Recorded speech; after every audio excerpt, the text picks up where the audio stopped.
The twin moons cast long shadows across the barren landscape of Talaris IV, once a thriving colony world, now a graveyard of shattered dreams.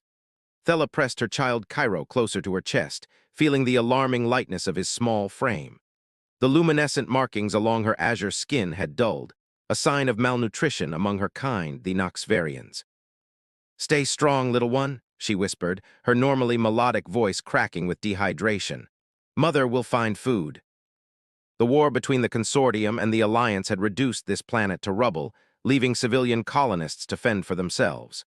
Most of her people had been evacuated months ago, but Thella's family had been deep in the southern forests when the ships came. By the time they reached the extraction point, the vessels had departed. Her mate had died defending them from scavengers 3 weeks later. Now only rumors and desperate hope guided her footsteps toward the human outpost. Traders still came occasionally, those willing to risk the planet's unstable atmosphere and lingering radiation for profit. Among them was a human named Devin Blackwood, whispered to deal in more than just standard goods. The outpost appeared on the horizon, a collection of prefabricated structures surrounded by a makeshift wall of salvaged ship parts. Thella adjusted the tattered cloak around her shoulders, concealing her natural bioluminescence. She had once been a respected botanist, now reduced to this, offering herself to a human to save her child. Guards at the gate eyed her suspiciously. "State your business," one demanded, plasma rifle twitching slightly. "I seek the trader Blackwood," Thella replied, her translator device rendering her words into standard English with a mechanical flatness. They exchanged glances before the taller one nodded. "Bay 12, don't cause trouble, alien." Thella bit back her pride. Pride wouldn't feed Cairo. Bay 12 housed a modified cargo shuttle surrounded by stacked crates and automated loaders. A human male stood beside a holo display, reviewing inventory figures. His face was weathered, with a scar running from his left temple to his jaw. His dark hair was tied back, revealing eyes that had seen too much, gray like Talaris IV's perpetual storms. When he noticed her, those eyes narrowed slightly. "Don't usually get Noxvarians here anymore." His voice was deep, rough, but not unkind. "I am Thella," she stepped forward, clutching Cairo tighter. "My child needs food, proper nutrients. The synthesized rations from the refugee camps are gone." Devin Blackwood's gaze fell to the child, then back to her face. "I'm not a charity." "I am aware." Thella straightened her spine, summoning the last of her dignity.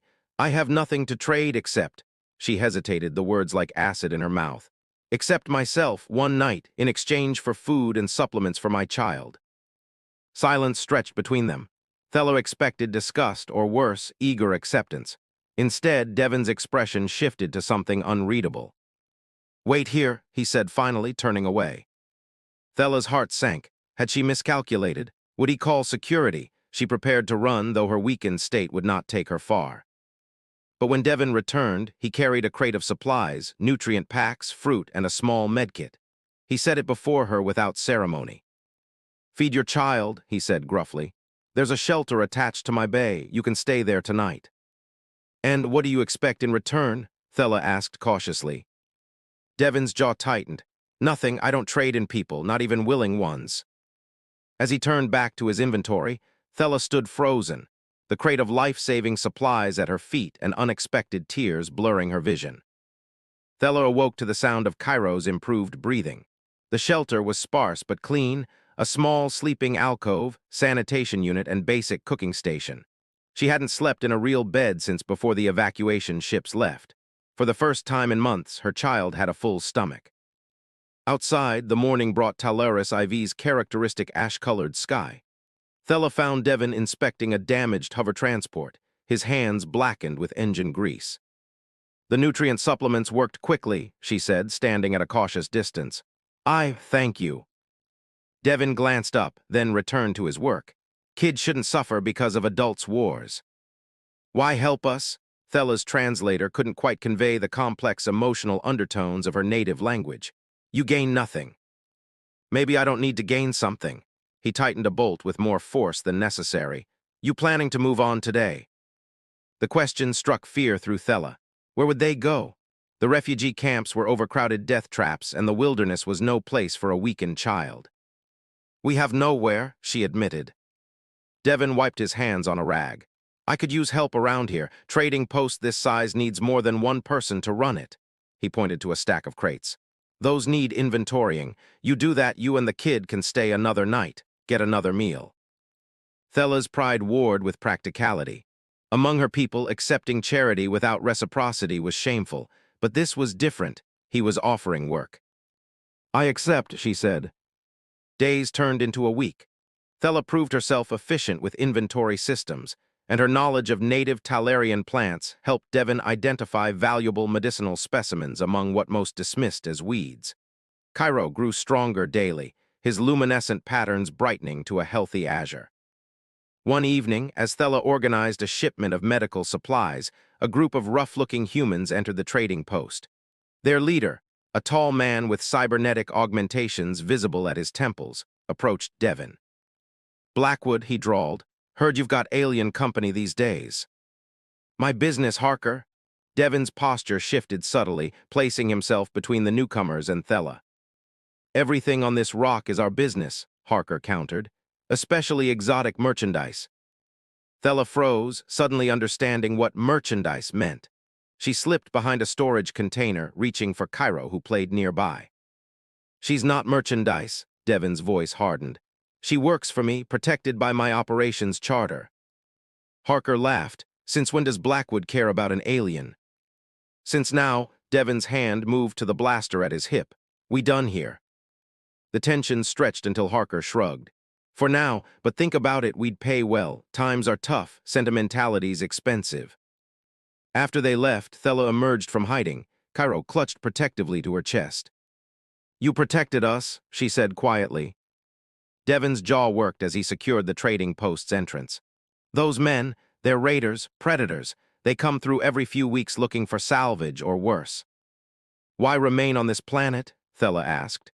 There must be safer places for a human trader. Something dark passed over his face.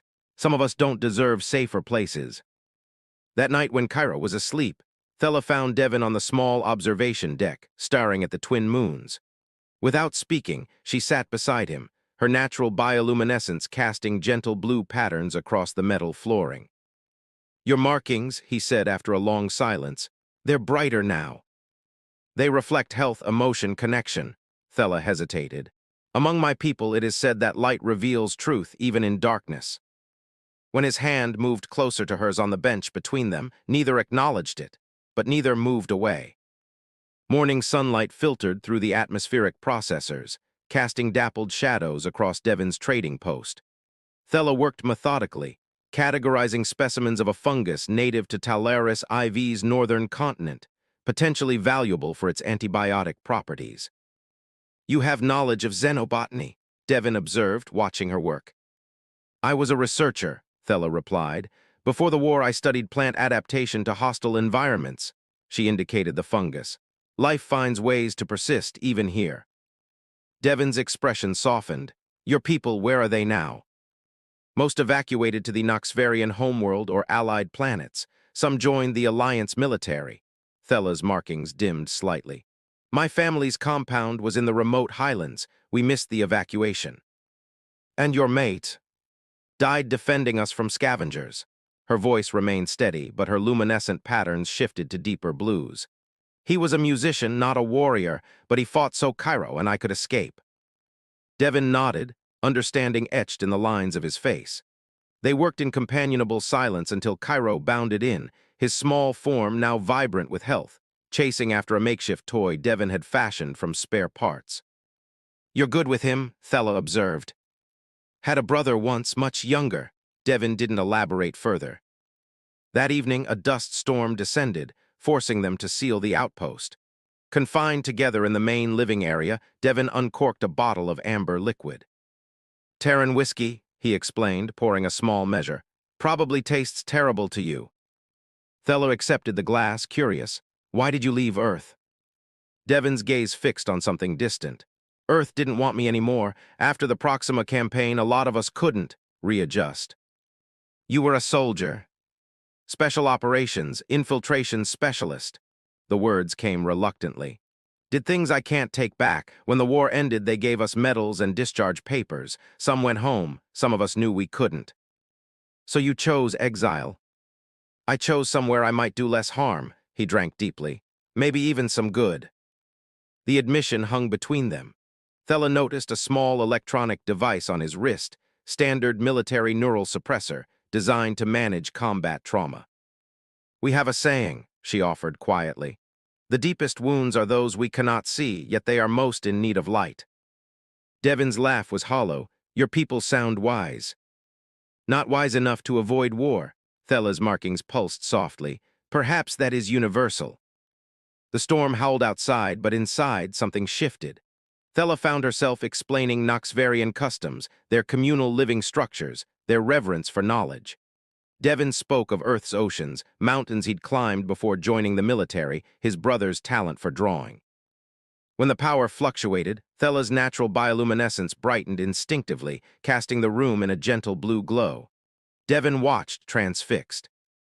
Beautiful, he said simply. Their eyes met. For the first time, Thela didn't look away. Trade day brought the usual assortment of prospectors, mercenaries, and local settlers to Devin's outpost. Thela had become an essential part of operations, her precise organizational skills and botanical knowledge respected even by the most xenophobic visitors. Cairo darted between crates, now fully recovered and curious about everything. The child had attached himself to Devin, following him like a shadow and attempting to mimic his movements. He's taken with you, Thela commented as they closed shop for the evening. Kids adapt faster than adults, Devin replied, but she caught his small smile when Cairo wasn't looking. The warning system blared just after midnight, proximity alerts signaling unauthorized approach. Devin was instantly awake, checking security feeds. Raiders, he muttered, Harker's group armed. Thela gathered Cairo, heart-pounding. What do they want? Same thing as before, you. Devin's voice was grim as he activated defense protocols and checked his weapons. They think I've gone soft. We should leave, Thela insisted, through the maintenance tunnels. They'll just follow, better to end this now. He handed her a small blaster. Take Cairo to the secure room if I fail. We stay together, Thela interrupted. My people are not warriors by nature, but we protect what matters. The first explosion rocked the outpost's outer defenses. Devin positioned himself at the main entrance while Thela covered the rear access, Cairo hidden in a reinforced storage compartment. What followed was chaos. The raiders breached the outer perimeter but underestimated Devin's preparations. Stunned Fields immobilized 2 intruders immediately. Harker and his remaining men pushed through. Last chance, Blackwood, Harker shouted. Hand over the aliens and we leave your operation. The firefight was brief but intense. When Harker flanked Devin's position, it was Thela who reacted, her natural ability to see in low light allowing her to target the raider's weapon hand. Her shot was precise, disabling without killing. Noxvarian bitch, Harker snarled, clutching his injured arm. Devin's next shot left no room for retaliation. As the remaining raiders retreated, dragging their wounded leader, Devin secured the perimeter. The aftermath left them shaken but alive. As Thela checked Devin for injuries, their proximity ignited something that had been building for weeks. His hand caught hers, holding it against his chest. I thought I was protecting you, he said hoarsely. Turns out we protect each other. The kiss when it came was hesitant, an exploration of differences. Thela's skin illuminated in response to his touch, casting patterns of light across his features. What began as curiosity deepened into need. Later, in the privacy of his quarters, they discovered each other fully. Human warmth against Noxvarian coolness, his roughness against her smoothness. Their anatomical differences were overcome by shared desire and growing tenderness. Thela's bioluminescence responded to every touch, creating a light show that left Devin breathless. I've never seen anything so beautiful, he whispered against her skin. Among my people, this joining of light is sacred, she explained, as the patterns of her markings intensified. It means our spirits recognize each other. Their union transcended physical pleasure, becoming something neither had expected to find on this broken world, connection that defied the boundaries of species and circumstance. The Alliance relief ship appeared in Talaris IV's orbit without warning. After months of abandonment, help had finally arrived to evacuate remaining civilians. The news spread quickly through the scattered outposts. Devin watched Thella's face as they listened to the broadcast. "This is what you've been waiting for," he said carefully. "A chance to return to your people." Thella's markings pulsed with conflicted emotions. "Yes," she acknowledged, "but circumstances have changed." In the months since the raid, their relationship had deepened. Cairo now called Devin Tan, a Noxvarian term meaning protector.